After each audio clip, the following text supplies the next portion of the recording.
La richesse, pour moi, a 3 dimensions. 3. La première dimension, c'est ce qu'on appelle... En fait, c'est même le pilier.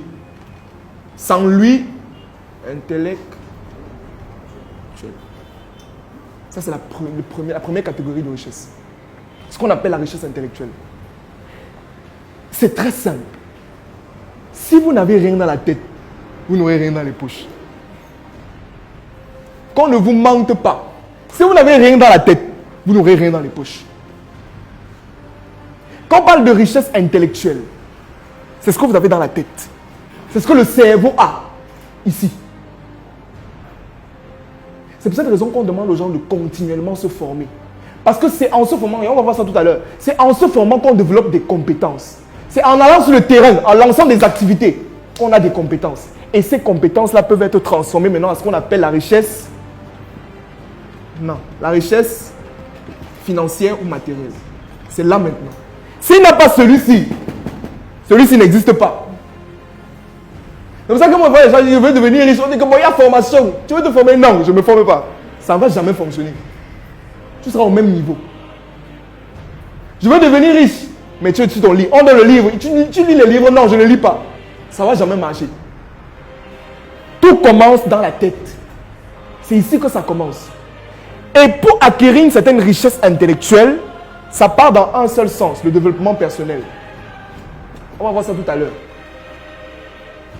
Apprendre la richesse financière, ici, ce sont les billets de banque. Mais je vais vous choquer en vous disant que vous pouvez perdre celui-ci. Mais tant que vous avez celui-ci, vous pouvez repérer celui-ci 10 fois. Je vais vous prendre un exemple simple. J'ai vu dernièrement, il y avait une histoire sur Facebook, je ne sais pas, un grand homme d'affaires ghanéen qui faisait justement dans le pétrole, oui, c'était un baron du pétrole au Ghana. Ce qui s'est passé, c'est qu'il fut une époque où en fait il était à sa prospérité.